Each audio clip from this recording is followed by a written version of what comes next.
The airport was a whirlwind of motion and sound, a chaotic symphony of rolling suitcases, hurried footsteps, and muffled announcements echoing through the vast terminal. The air carried the familiar scent of roasted coffee from the overpriced kiosks, mingled with the faint tang of jet fuel that always seemed to linger no matter how far inside you went. But none of it brought me the usual comfort. As I stepped out into the arrivals area, clutching my tote bag tightly, I felt none of the joy that typically accompanied a surprise visit to my son.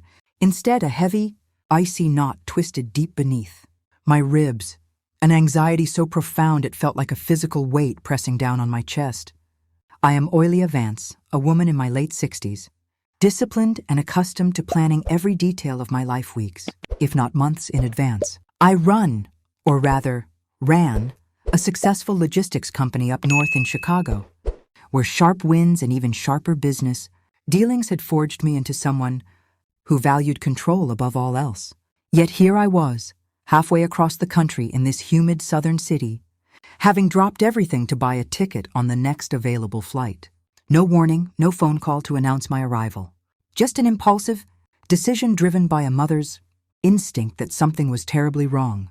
In my tote bag, nestled carefully between layers of tissue paper, were 2 glass jars of homemade elderberry preserves. They were dark, tart, and infused with the healing properties I'd learned from my own mother years ago. Sterling, my only son, had loved them as a child, spooning them straight from the jar during cold Chicago winters, his little face lighting up with delight. I had made them especially for this trip, hoping they would evoke those simpler times. Next to the jars was a soft, plush teddy bear, its fur a gentle cream color with a red ribbon around its neck. It might seem foolish, a gift more suited for a child, but in our last conversation, my daughter-in-law Vada's voice had sounded so thin, so fractured, like fragile glass on the verge of shattering. I didn't know if she was pregnant. She hadn't mentioned it, but something in me, that deep maternal pull, wanted to bring her something warm, something comforting, a reminder of innocence in a world that could be so harsh. The phone in my coat pocket had remained stubbornly silent throughout the flight, and even now as I waited for my Uber for 3 days straight, I'd been calling Sterling. The rings dragged on, long and unanswered, before going to voicemail. Vada had dropped off the radar a week ago. No texts, no calls, nothing. You can't fool a mother's heart, as the old folks say. I'd always dismissed it as poetic nonsense, but now I felt it acutely, that cold sting of fear creeping up my spine, whispering that something irreversible was unfolding. The Uber ride took about 40 minutes, winding through the city's bustling streets toward their neighborhood. The driver made small talk about the weather, how the humidity here was nothing, like the dry cold up north, but I barely responded, my eyes fixed on the passing scenery. Tall buildings gave way to tree-lined avenues, and eventually we pulled up to their building, a monumental, secure historic brick structure with high ceilings and a spacious courtyard. It was pre-war architecture, elegant and timeless. I had bought this condo for them 3 years ago, right after their wedding. It was my gift, a head start I wish someone had given me in my younger days when I scraped by in damp, cramped apartments, counting pennies until payday. I thought a solid foundation of brick and financial security would guarantee their happiness, shield them from the hardships I'd known. How naive I had been. Money could buy walls, but it couldn't build love or responsibility. As the elevator hummed upward to the 3rd floor, my heart pounded harder. The hallway was quiet, almost eerily so. Their door came into view, and I froze. It was ajar, not wide open, but just enough, as if someone had left in a rush and forgotten to pull it shut properly. A chill ran through me despite the warm air. I pushed the heavy door with my shoulder and stepped inside. The stench hit me immediately, stale, heavy, like old tobacco smoke mixed with sour wine turned to vinegar. This wasn't the home I imagined for them. No scent of the peach cobbler Veda loved to bake, no freshness of a lived-in space. Sterling had sworn to me he'd quit smoking a year ago. "Mama, it's bad for you. And it ain't the style anymore," he'd said with that charming smile of his, the one that could coax anything out of me, from extra allowance as a teen to hefty checks in adulthood. Scattered in the hallway were boots, one upright, the other kicked against the coat rack, leaving a scuff on the cream-colored wallpaper I'd helped choose. I moved deeper, stepping softly into the kitchen. Though I wasn't sure why I was tiptoeing, a mountain of unwashed dishes towered on the table, crusted plates, dried up pizza crusts, empty bottles of expensive cognac that I knew I hadn't paid for. Pink and white envelopes, unpaid utility bills, sat unopened in a stack. But the real horror was a small box of medication on the edge. Heart drops and blood pressure pills prescribed to Vada 6 months ago after a scare. The package was sealed, untouched, a thin layer of dust coating it like a shroud. It hadn't been opened in months. My throat tightened. Where were they? Where was my son, the man who'd promised to cherish his wife? Where was Vada, the sweet girl who'd married into our family with such hope? Who are you looking for? A raspy voice croaked from behind me. I jumped, spinning around. An elderly woman in a faded housecoat stood in the doorway, eyeing me with a mix of curiosity and pity. I'm Sterling's mother, I managed, my voice steadier than I felt. She pursed her lips, shaking her head slowly.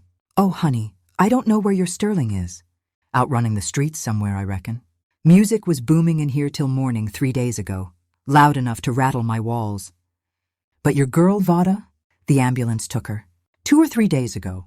Carried her out on a stretcher. She didn't look conscious. Thin as a shadow. Nobody's been back since. The door's been sitting open like this. I was about to call the police myself. The world tilted. Ambulance? Vada? Alone? I don't remember leaving the building or hailing a cab. My mind raced with one pulsing thought. City General Hospital. The nearest trauma center for emergencies. The ER waiting room assaulted my senses with bleach and despair. People in scrubs blurred past as I pushed through, demanding the admission list.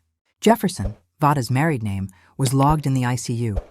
The intensive care unit was a world of hushed beeps and sterile silence. They resisted letting me in at first. But my determination, the fierce look of a mother who would tear down walls, forced a nurse to summon the doctor. Dr. Dubois emerged, tall with tired eyes, wiping his glasses. You the mother? Mother-in-law. Where is she? What's wrong? Pneumonia, he said bluntly. Bilateral, advanced. But that's only half of it. Extreme exhaustion, dehydration, dystrophy. She hasn't eaten properly in weeks. Lay with a 104-degree fever for at least 5 days, without help. If neighbors hadn't called 911 after hearing her fall, the words sank like stones. Didn't eat? Lay alone? Where was Sterling? Can I see her? She's in a medically induced coma on a ventilator. The room was dim, machines humming.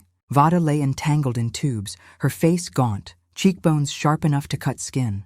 Petite always, but now transparent, ethereal in the worst way. This wasn't illness alone. This was neglect, slow and deliberate. I couldn't breathe. Excusing myself, I stumbled out for air. On the hospital steps, evening lights flickered on. Cars rushed by, oblivious. Then, screeching tires, a midnight blue Escalade roared around the corner. The car I'd bought Sterling for his birthday a month ago. For the family, Mama. To drive future kids around, he'd said. Windows down, club music blaring. Sterling laughing behind the wheel, head thrown back. Passengers, 2 young women shrieking, leaning out windows. He sped past, not glancing at the hospital where his wife fought for life. My phone vibrated. A text from Sterling. Hey Ma, can't talk. I'm at the hospital with Vada right now. It's really serious. The doctors are fighting. I haven't left her side. Pray for us. The lie burned. Something inside me snapped. Not heartbreak, but the end of blind love.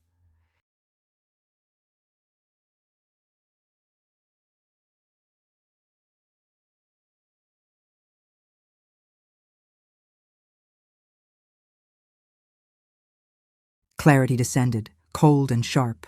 I walked back inside, calm as steel. I stood frozen on the hospital steps, the evening wind whipping around me, carrying the distant thump of bass from the disappearing Escalade. The image burned into my mind. My son Sterling, laughing carelessly behind the wheel of the luxury SUV I had gifted him, with 2 strange women shrieking in delight beside him, while his wife lay dying just yards away inside those walls. The lie in his text message glowed accusingly in my memory. I'm at the hospital with Vada right now. I haven't left her side. Pray for us. Pray for us. The words twisted like a knife. He had the audacity to ask for prayers while he partied, oblivious, or worse, indifferent, to the fact that Vada was fighting for every breath on a ventilator. Anger hadn't fully arrived yet. What washed over me was something colder, More dangerous, a crystalline numbness that sharpened every sense. My heart didn't break in that moment, it hardened. Something deep inside me snapped with an audible finality. Not the fragile string of a mother's blind love, but the last tether of patience I had extended to a man who had long ceased to deserve it. I turned slowly and walked back into the hospital lobby. The fluorescent lights hummed softly. The coffee machine in the corner gurgled like it was the only living thing aware of the tension in the air. I approached the reception desk where a young nurse was scribbling in a logbook. "Miss, may I have some water?" I asked. My voice sounded foreign to my own ears, steady, almost unnaturally calm. She handed me a plastic cup without looking up. I took it and found a hard chair in the corner of the waiting area, away from the scattered families and weary patients. I needed 10 minutes. 10 minutes to bury the son I had known. The boy with scraped knees who brought me clumsy. Mother's Day drawings, the teenager who promised to be my rock one day. That Sterling no longer existed. What remained was a stranger, a calculating, cynical monster who wore my late husband's eyes and wielded my generosity like a weapon. I sipped the water. It was lukewarm and tasted faintly of plastic. My mind, usually a whirlwind in crises, settled into a terrifying clarity I hadn't experienced since the roughest years of building my logistics business in the 90s when I had to fire, embezzling employees or stand firm against racketeers demanding protection money. The pieces fell into place with brutal precision. The car, that midnight blue Cadillac Escalade, I had chosen the trim level myself, paid for it in full, covered the insurance, and crucially, thank God, I had registered it in my name. Sterling had pouted about it at the time. "Mama, don't you trust me?" he'd asked with that disarming grin. I'd laughed it off, claiming insurance rates were cheaper for seniors. Now that small precaution was my ace.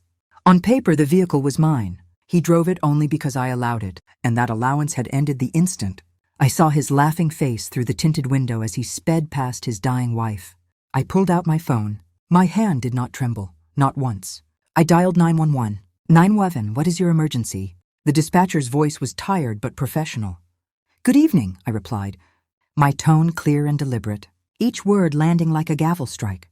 "I want to report a stolen vehicle." I provided my name, the make, model, color, and license plate without hesitation.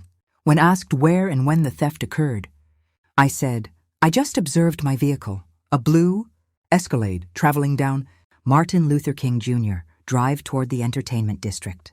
An unauthorized male is driving. He was operating the vehicle aggressively, and I suspect he may be under the influence. There are passengers whose safety could be at risk. Please respond urgently." "Do you know the individual?" the dispatcher asked. I closed my eyes for a fraction of a second. Vada's translucent face, tangled in tubes, flashed before me. "No," I said. It wasn't entirely a lie. The dispatcher confirmed an APB would be issued. I ended the call and slipped the phone back into my bag as if holstering a weapon after firing the first shot. But the car was only metal and leather. It wasn't enough. I needed to protect what truly mattered, Vada, and the future Sterling had nearly destroyed. I scrolled through my contacts until I found Odora, my oldest friend, and the sharpest attorney in the city, a woman from the old school who didn't waste time on unnecessary questions. When she heard steel in my voice, it was late, but she answered on the second ring. "Oilia, are you in town? Why didn't you—" "Hello, Odora," I interrupted gently but firmly. "I'm here. Listen carefully. I need documents drafted tonight. Rush job." A pause. "What kind of documents?" "A deed of gift for the condominium, the one Sterling and Vada occupy, and a general power of attorney in my name for all matters related to that property." "Transferring title to Sterling at last?" she asked, a note of surprise in her voice. I'd resisted that for years. "No," I said. "To Vada, solely." Silence stretched on the line. Odora had known me for 30 years. She knew how fiercely I had doted on that boy, how I had moved mountains for him.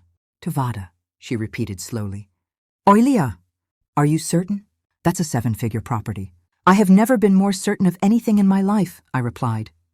"Have everything ready for signature first thing tomorrow morning. 8 a.m. at your office. I'll pay double your rush rate." "I'll make it happen," she said, all business now. "See you at 8. I hung up and returned my gaze to the closed ICU doors. 20 minutes crawled by like hours.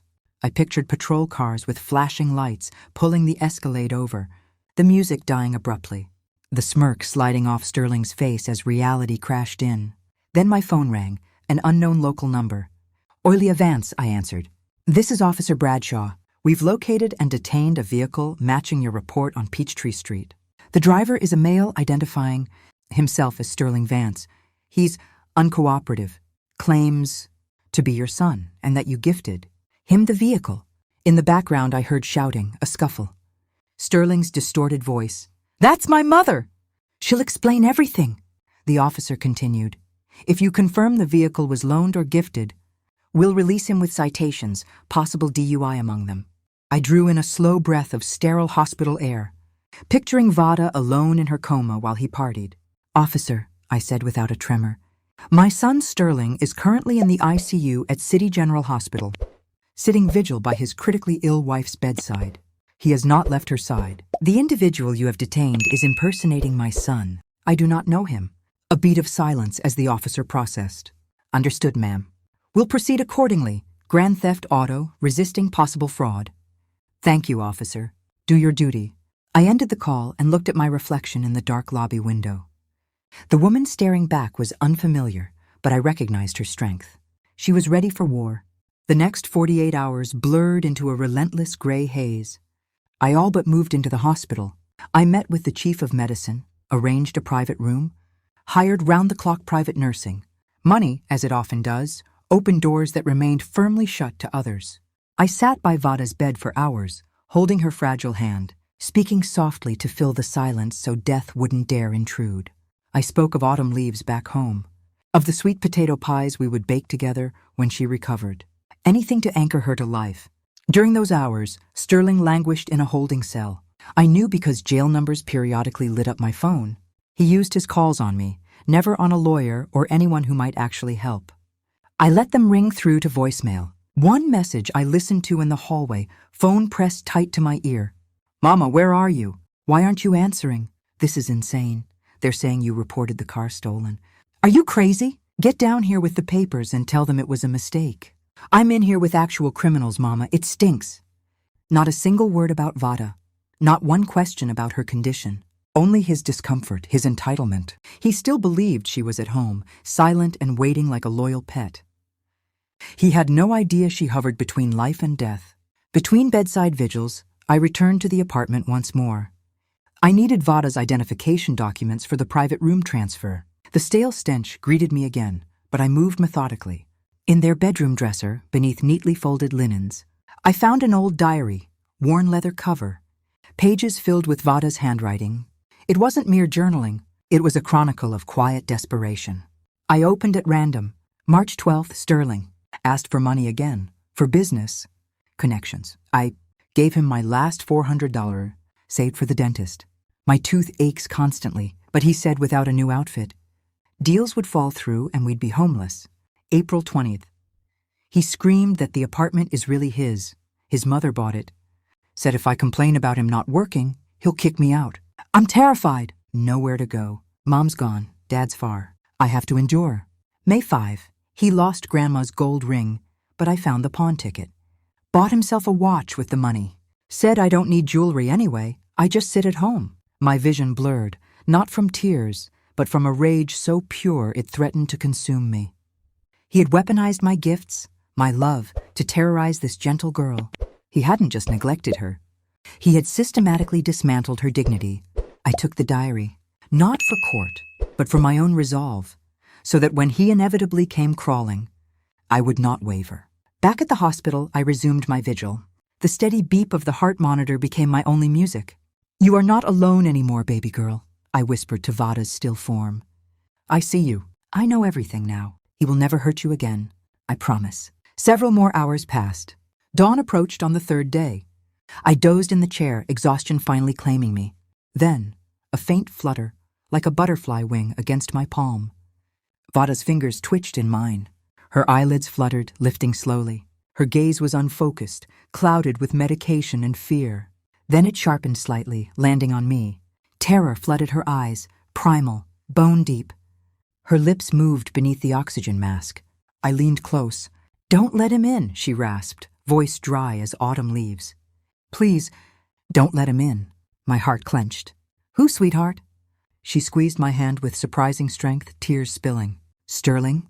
He turned off the heat, said it was too expensive. I'm always so cold. Don't let him in. The monitors spiked. Nurses rushed in with sedatives. I stroked her hair as she drifted back under. No one will touch you again, I murmured. Sleep now. He had turned off the heat in winter, left his sick wife to shiver alone, just to save money. He immediately spent on nightlife. That was the final drop. Grief transformed into a cold, murderous resolve. There was no longer a grieving mother in me.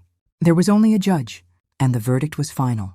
Morning broke gray and foggy over the city, the kind of damp chill that seeped into bones. I had not slept more than a few stolen minutes in the hospital chair.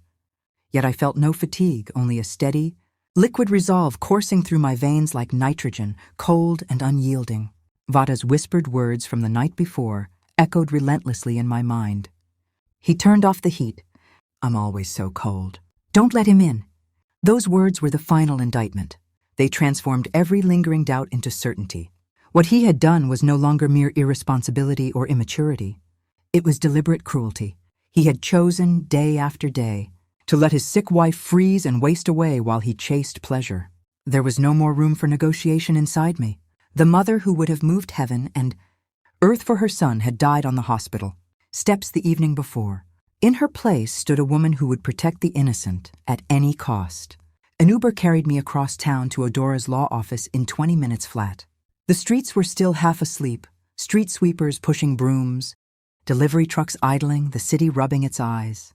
No one noticed the quiet war taking place in the back seat of a gray sedan. Odora was waiting in her doorway before I even reached the elevator. She took one look at me, rumpled coat, dark circles, eyes burning with something fierce, and stepped aside without a word. You look terrible, Oilia, she said as I entered, closing the door behind us. But your eyes scare me more than the exhaustion. Let's get to business, I replied, sinking into the leather chair opposite her desk without removing my coat. Are the papers ready? She slid a thick folder across the polished mahogany. Everything you asked for. Deed of gift transferring the condominium solely to Vada. Jefferson, irrevocable, no contingencies. I also prepared the general power of attorney in your name for interim management until she's well enough to handle things herself. I opened the folder. The documents were pristine, precise, final. Odora wasn't finished. She reached into her small office safe and withdrew a thinner blue folder. Before you sign, there's something you need to see. I pulled the title abstract yesterday, and an inquiry flagged. Your son applied for a large payday loan last week. Shady outfit. High interest, the kind that sends enforcers when you default. My stomach tightened, but I kept my face neutral. Go on. He submitted copies of the condo documents as collateral. And this. She laid a photocopy in front of me. My signature, nearly perfect, on a power of attorney granting. Sterling the right to mortgage or sell the property. The tail of the O in Oilia was slightly longer than my natural stroke. The pressure a fraction too heavy. A good forgery. But not good enough for someone who had known my hand for 30 years. Crude, I said quietly, but it would have fooled the kind of people he's dealing with. Odora nodded. He was planning to borrow 6 figures. Gambling debts, from what my investigator turned up overnight. When he couldn't pay, and he wouldn't have, they'd come knocking on your door for the keys. Or worse, the puzzle locked into place with a sickening click. The skipped meals, the unopened medicine, the heat turned off in winter. He wasn't just selfish.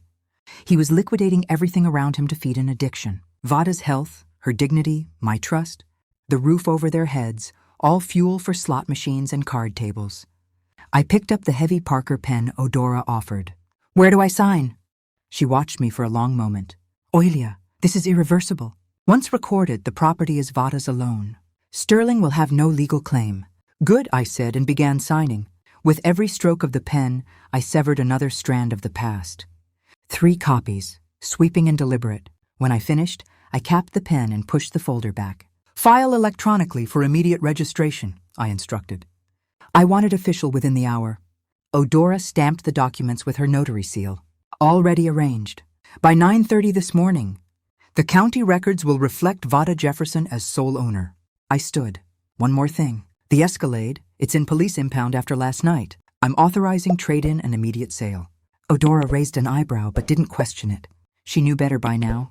I stepped into the hallway and dialed the dealership.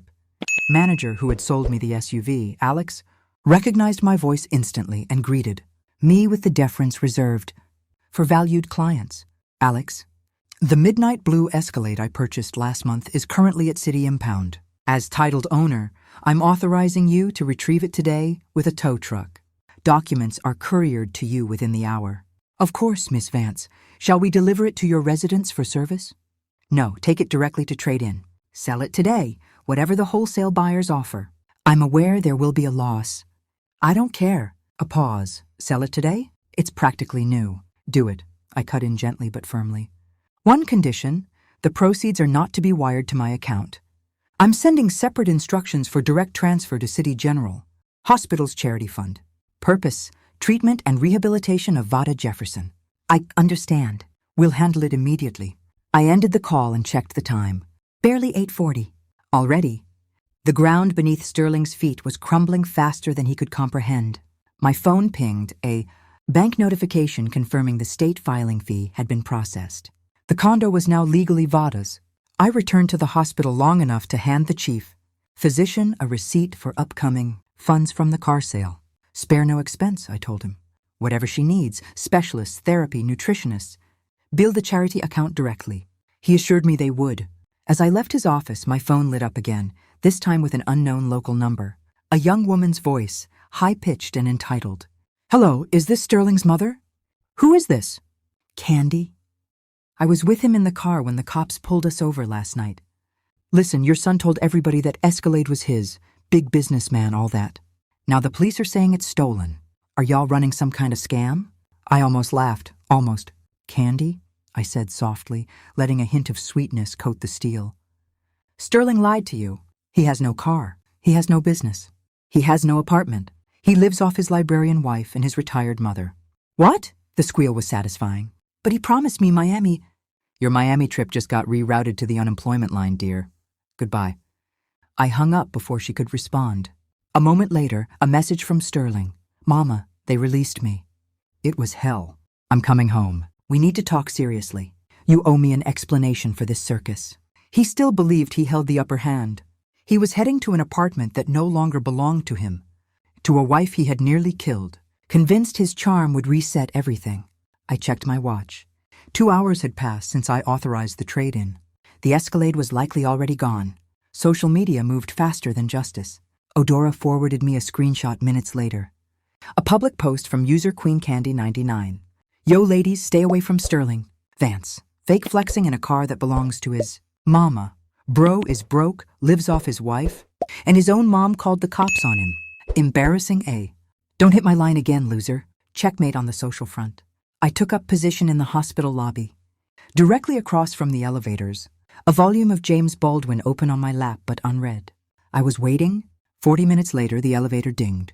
Sterling stepped out, looking exactly like the consequences he had earned. Designer shirt wrinkled and stained, hair wild, eyes shadowed, a limp from whatever rough handling the arrest or cellmates had delivered.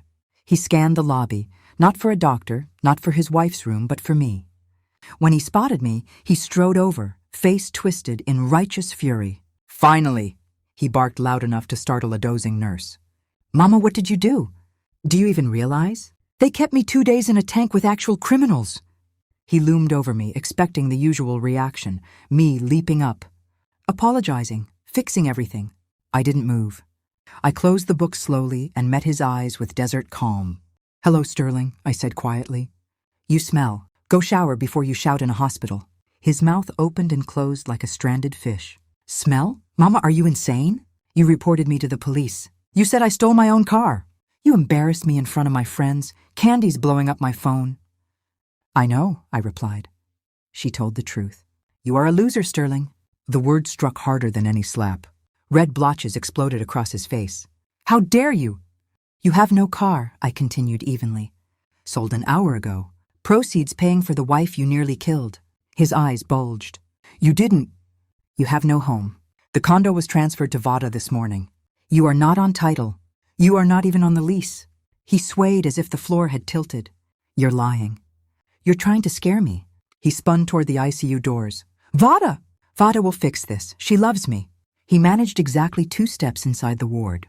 A broad-shouldered private security guard I had hired at dawn stepped forward, placing a massive hand on Sterling's chest.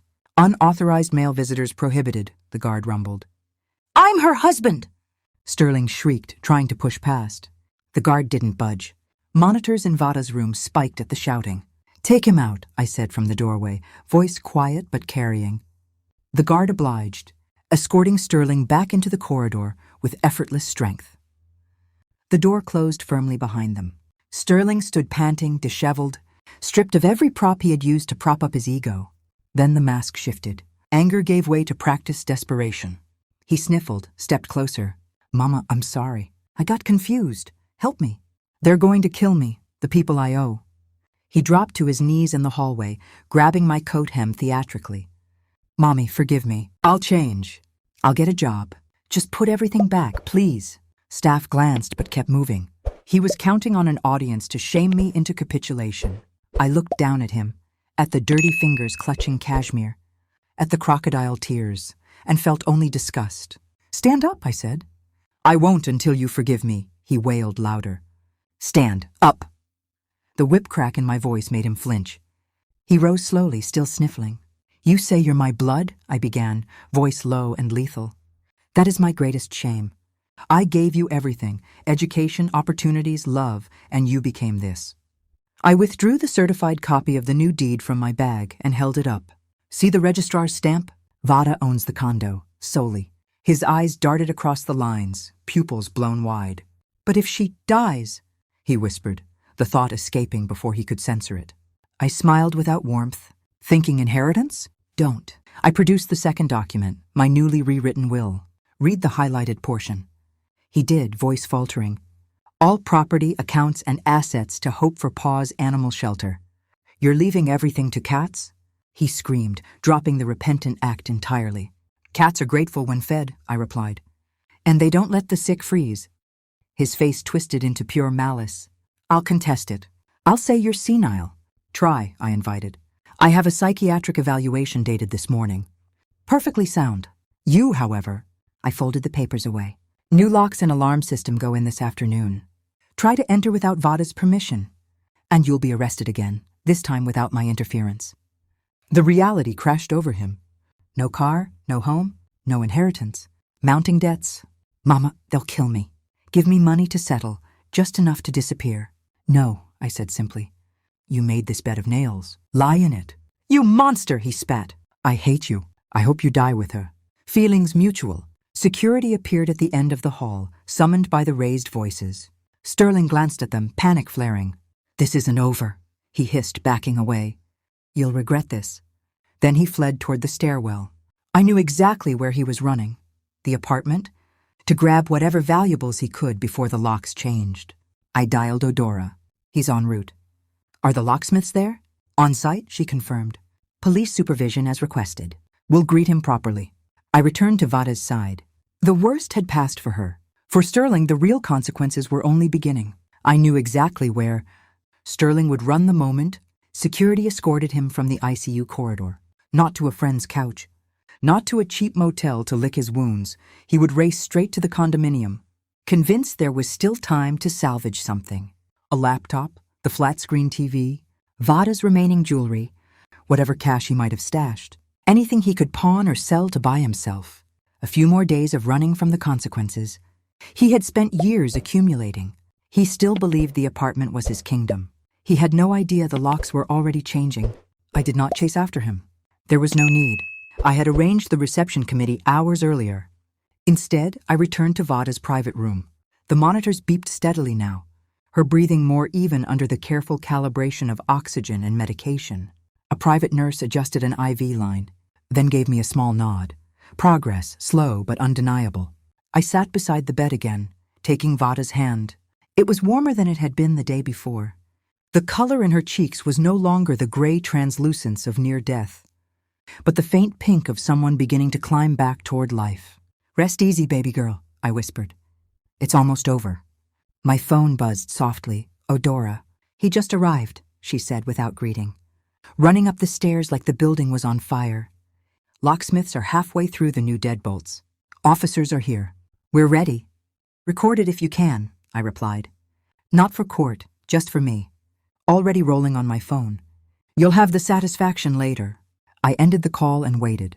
Eudora told me the scene in full detail that evening, once everything was secured. She described it with the calm precision of a courtroom veteran. But I could hear the dark satisfaction underneath. I pieced it together in my mind like a film, frame by humiliating frame. Sterling burst into the third-floor hallway breathless, keys already out, rehearsing the lie he would tell anyone who challenged him. But he froze mid-stride at the sight of the open apartment door. Two locksmiths in gray overalls worked efficiently, one drilling out the old cylinder with a steady whine, the other unpacking a sleek new electronic deadbolt system, top of the line, keypad and biometric, the kind that logs every entry attempt. Eudora stood in the doorway, arms folded, impeccable in a charcoal suit despite the early hour. A little farther down the hall, two uniformed officers leaned against the wall, sipping coffee from paper cups, looking almost bored. The expression on Sterling's face, Eudora said, was worth every rushed notary fee. "What the hell is this?" he shouted, storming forward. "Get away from my door! This is my apartment!" The locksmith with the drill didn't even glance up. The machine kept buzzing. Eudora stepped fully into the hallway, blocking his path with the quiet authority of someone who had faced down far worse than a spoiled man-child. "Citizen Vance," she said formally, loud enough for the officers to hear. "You are no longer a resident of this property. The owner is Vada Jefferson. You have been formally deregistered this morning at her request. Leave the premises immediately. Who are you?" He shrieked, trying to push past her. "I live here! My mother bought this place!" "Your mother," Eudora replied coolly, "transferred sole title to Vada Jefferson at approximately 9:20 this morning. Here is the recorded deed." She held up her tablet. The screen displayed the county records page, fresh timestamp, Vada's name in bold as sole owner. Sterling stared at it as though the letters might rearrange themselves, if he glared hard enough. "This is illegal," he sputtered. She can't do this without my consent." "She can," Eudora said, and she did. It was her property to gift. You had no legal interest. He tried a different tactic, lunging toward the bedroom door, no doubt picturing the small safe embedded in the closet. One of the officers moved faster than his bored posture suggested. A firm hand landed on Sterling's shoulder. "Easy, sir. You've been asked to leave private property. Do you know who I am?" Sterling switched to bluster. "I have connections. I'm calling people right now." He yanked out his phone, scrolling frantically through contacts. Eudora and the officers watched in silence. First call, D-Money. Someone he apparently thought could send muscle. It rang twice and went to voicemail. Second, Sergio. Same result. Straight to block. Third, a woman whose name Eudora didn't catch. She answered, screamed something about broke-ass liars, and hung up. No one was coming to rescue him. His entire network had been built on borrowed money, borrowed status, and a borrowed luxury car. Strip those away, and he was nothing to them. Sterling lowered the phone slowly, face draining of color. "My things," he said, voice cracking. "At least let me get my clothes, my laptop." "Your personal belongings have been packed," Eudora replied. She nodded to the second locksmith, who stepped inside and returned with one large gym bag and two black trash bags, bulging with soft contents. "Clothing, shoes, toiletries," she listed. "The laptop remains. It was purchased on credit in Vada Jefferson's name. Payments are delinquent. It is therefore her property. Same for the television and gaming console." The bags were dropped unceremoniously at his feet. Sterling stared at them as if they belonged to a stranger. His entire life, 35 years, reduced to one duffel and two garbage sacks. "You'll regret this," he hissed, but the venom had gone out of it. "All of you." "Citizen," the taller officer said, hand resting lightly on his belt near the holster. "Time to go." Sterling grabbed the gym bag, kicked one of the trash sacks in futile rage, and stumbled toward the stairwell, muttering curses under his breath. The door closed behind him. The new lock clicked into place with electronic finality. Eudora waited until his footsteps faded completely before turning to the officers. "Thank you for your assistance." They tipped their cups in salute and left. The locksmiths finished the installation, programmed the temporary codes, and handed Odora the master key fob, soon to be delivered to Vada when she was strong enough. By the time I received Odora's text, it's done. He's gone. The sun was setting over the city, painting the hospital room in soft oranges and purples. I looked at Vada, still sleeping peacefully, and allowed myself the first deep breath I'd taken in days. But the day was not yet finished. Sterling, clutching his pathetic bags, descended to the street in a daze. Evening traffic hummed past. A cold wind whipped fallen leaves across the pavement. He stood beneath the awning of the building. He had bragged about for years, the one he had told friends, dates, and loan sharks was basically mine. The windows on the third floor glowed warm and inviting. Soon, those lights would be Vada's alone. He dragged the bags across the street to the 24-hour convenience store. Thinking muscle memory, hotel.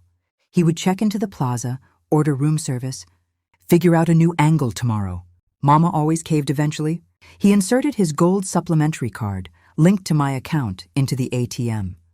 The screen flashed. Card service suspended by issuing bank. Card retained. The machine swallowed the plastic with a soft, mechanical whir. Sterling stared at the empty slot. "No," he whispered. "No, no, no." He pounded the screen, once, twice. A man walking his dog paused, eyed him warily, and muttered about calling the police. Sterling slid down the wall until he sat on the cold concrete, surrounded by his trash bags. His phone battery died on the last unanswered call. Across the street, the condo lights stayed on, warm, secure, unreachable. He was homeless, penniless, and utterly alone in a city that had never truly been his. I received the bank notification as I sat beside Vada's bed. Attempted use of blocked supplementary card.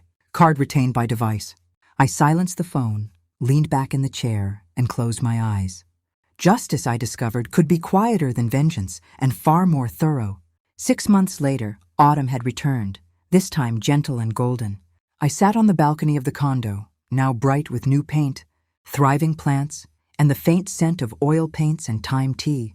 Vada sat opposite me, wrapped in a soft blanket, working on a watercolor of the park view we both loved. She had gained weight, color, confidence. Her hands were steady as she mixed burnt sienna and ultramarine on her palette. "You know, Mom," she said quietly, brushing a streak of gold across the page. "The Central Library is opening a rare books restoration department next month. They offered me the position. It's not much pay, but the hours are gentle, and I'll be working with beautiful old things that deserve care." I smiled, warmth spreading. Through me at the word Mom. She had started, using it a month after coming, home from the hospital, and every time it healed something else inside me. "That's wonderful, darling. But you know, you don't have to rush. We have more than enough." "I know," she interrupted gently, meeting my eyes. "But I want to. I need to know I can stand on my own. After everything, it matters." "You are the strongest woman I know," I told her, and meant it. We never spoke Sterling's name anymore. It was as if we had exorcised a malevolent spirit from these walls. We replaced the dark memories with light. New peach-colored walls, bookshelves filled with Vada's growing collection, my small studio apartment in the building next door, so I could be close without crowding her rebirth. I had sold my logistics company up north, handed the reins to trusted deputies, and walked away with freedom and resources enough to live simply and well. Vada and I had become something unexpected, a family forged not in blood, but in shared survival and chosen love. That afternoon, I went for a walk to buy cinnamon buns from the bakery she loved. The air was crisp, the leaves crunching satisfyingly underfoot. My route took me past a corner car wash. I rarely looked, but today a figure caught my eye. A man in a soaked gray jumpsuit wrestled a soapy rag over the fender of a black Jeep. Thin, stooped, face weathered far beyond his 35 years, hands raw from cold water and chemicals. Sterling. He sensed my gaze and looked up. For a moment we stared across the traffic, me on the sidewalk, him in the bay. I saw no anger in his eyes now, no pleading, only bone-deep exhaustion. He took one hesitant half-step forward, lips parting as if to call out, "Mama, help, forgive." I did not slow my stride. I let my gaze slide over him as it would any stranger, a lamppost, a passerby, a man I had never known. My expression stayed calm, neutral. Inside, nothing stirred. No pity, no triumph. Just the quiet acknowledgement of balance restored. He had wanted to live extravagantly without effort. Now he worked in filth to eat. The scales had settled. I continued down the block. My phone buzzed, a text from an unknown number. "Ma, please. I can't take it anymore. I understand everything now. Give me one chance. Even 10 for food." I read the words once. Then I opened settings, selected block this caller, and deleted the thread. The last frayed thread to the past snapped cleanly. Ahead, the bakery's warm lights glowed, cinnamon and sugar drifting on the air. I was expected at home. 6 months had passed since that cold evening when Sterling's world collapsed. On a dirty sidewalk outside a convenience store, autumn had returned to the southern city. Gentler this time, golden sunlight filtering through turning leaves. A crispness in the air that promised renewal rather than endings. The humidity had eased, and the streets carried the scent of wood smoke from distant fireplaces and the sweet decay of fallen foliage. I sat on the balcony of the condominium, the same one I had once gifted with such high hopes, now transformed into a true home. The walls inside were freshly painted a warm peach, chosen by Vada herself during her first week back from rehabilitation. Potted herbs thrived on the railing. Thyme, rosemary, basil, their fragrance mingling with the steam rising from my cup of tea. Oil paints and brushes lay scattered on a small table nearby, evidence of Vada's growing passion. She sat across from me, wrapped in a fluffy blanket the color of fresh cream, her easel positioned to capture the view of the old park across the street. Her brush moved with careful confidence, adding layers of burnt orange and crimson to the canvas. She was still slender, her frame bearing the subtle marks of prolonged illness, movements sometimes cautious as if her body remembered fragility, but her face had filled out. Cheeks softly rounded, eyes bright with life rather than the haunted emptiness I had first seen in the ICU. "You know, Mom," she said softly, not looking up from her painting, "the Central Library confirmed my start date yesterday. Rare Books Restoration Department. It's part-time to ease me in, but it's mine." The word Mom still caught me by surprise sometimes, warming me from the inside out like sunlight on cold skin. She had begun using it tentatively a month after returning home, and now it flowed naturally, as if it had always been meant for us. "I'm proud of you, darling," I replied, sipping my tea. "But remember, there's no rush. We have more than enough cushion." She lowered her brush and met my gaze, a gentle smile curving her lips. "I know, and I'm grateful every single day. But I need this. After everything, I want to know I can build something with my own hands again, that I'm not helpless." I reached across the table and covered her free hand with mine. Her skin was warm now, alive. "You were never helpless, Vada. You endured more than most could imagine. You are the strongest woman I have ever known." Her eyes glistened briefly, but she blinked it away, returning to her painting with renewed focus.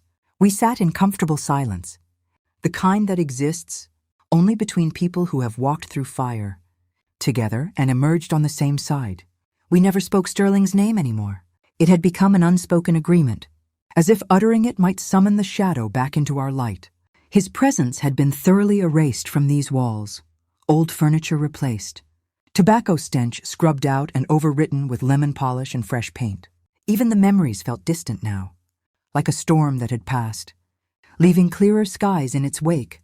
I had sold my logistics company back in Chicago, handed over the reins to my trusted deputies, and walked away with a sense of liberation I hadn't known I craved. The proceeds provided more than enough for a simple, unburdened life. I purchased a small studio, apartment in the building next. Door close enough to be there whenever Vada needed, far enough to give her the space to bloom independently. We had become an unlikely family. 2 women bound not by blood, but by shared scars and chosen love. Dinners together most evenings. Quiet mornings on this balcony. Slow walks in the park as Vada rebuilt her strength. She had begun volunteering at an animal shelter on weekends. Ironic, perhaps, given where my will now directed everything. But it suited her gentle heart. She came home with stories of rescued dogs finding homes, her laughter lighter each time. That afternoon, as the sun began its slow descent, painting the sky in rose and gold, I stood to stretch my legs. "I'm going for those cinnamon buns you love," I told her. "And some fresh milk. Anything else?" She smiled up at me, paint smudged on one cheek. "That sounds perfect. Take your time. The light's beautiful right now." I kissed the top of her head lightly and headed out, tote bag over my shoulder. The air outside was invigorating. carrying the rustle of leaves, underfoot and distant children's, laughter from the playground. I walked the familiar route toward the bakery, savoring simple pleasures I had once taken for granted. The feel of sunlight on my face, the absence of constant worry gnawing at my chest. My path took me past the corner car wash, a place I usually ignored. But today movement caught my eye. A man in a soaked gray jumpsuit wrestled a large sponge over the hood of a black Jeep, water streaming down his arms. He was thinner than I remembered. Shoulders stooped under the weight of relentless days. His face, once boyishly handsome and quick to flash that disarming smile, was now etched with deep lines, wind-burned skin, eyes shadowed by exhaustion far beyond his 35 years. His hands, once manicured and accustomed only to holding cocktail glasses or steering wheels, were raw and red from cold water and harsh chemicals. Sterling. He sensed my presence and straightened slowly, sponge dripping forgotten at his side. For a long moment, we simply looked at each other across the narrow strip of road, me on the sidewalk in my warm coat, him in the open bay, surrounded by soap suds and exhaust fumes. I saw the flicker in his eyes, recognition, then something desperate, a half step forward, lips parting as if to form the old plea, "Mama, help, forgive." But I offered him nothing. I did not slow my pace. I did not turn away in anger or discomfort. I simply let my gaze slide over him as it would any anonymous worker, any lamppost or passing stranger. My expression remained calm, neutral, acknowledging his existence no more than the autumn breeze stirring the leaves. Inside, nothing stirred. No pity rose in my chest. No satisfaction or gloating. Only the quiet, profound acceptance of natural consequences. The balance had been restored. He had spent years chasing a life of ease without effort, beauty without responsibility, pleasure without cost. Now he labored in grime and cold to earn his daily bread. The universe, in its impartial way, had delivered exactly what he had ordered. I continued down the block, feeling the faint vibration of my phone in my pocket. I pulled it out as I walked. A message from an unknown number. "Ma, please. I can't take it anymore. I understand everything now. I've changed. Give me one chance. Even just $10 for food. I'm begging." I paused beneath a golden maple tree, leaves drifting softly around me. I read the words once, slowly. Ma, a syllable that had once been the sweetest sound in my world, now reduced to empty letters on a screen. A man in a soaked gray jumpsuit wrestled a large sponge over the hood of a black Jeep, water streaming down his arms. He was thinner than I remembered.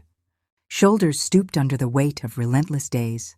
His face, once boyishly handsome and quick to flash that disarming smile, was now etched with deep lines, wind-burned skin, eyes shadowed by exhaustion far beyond his 35 years.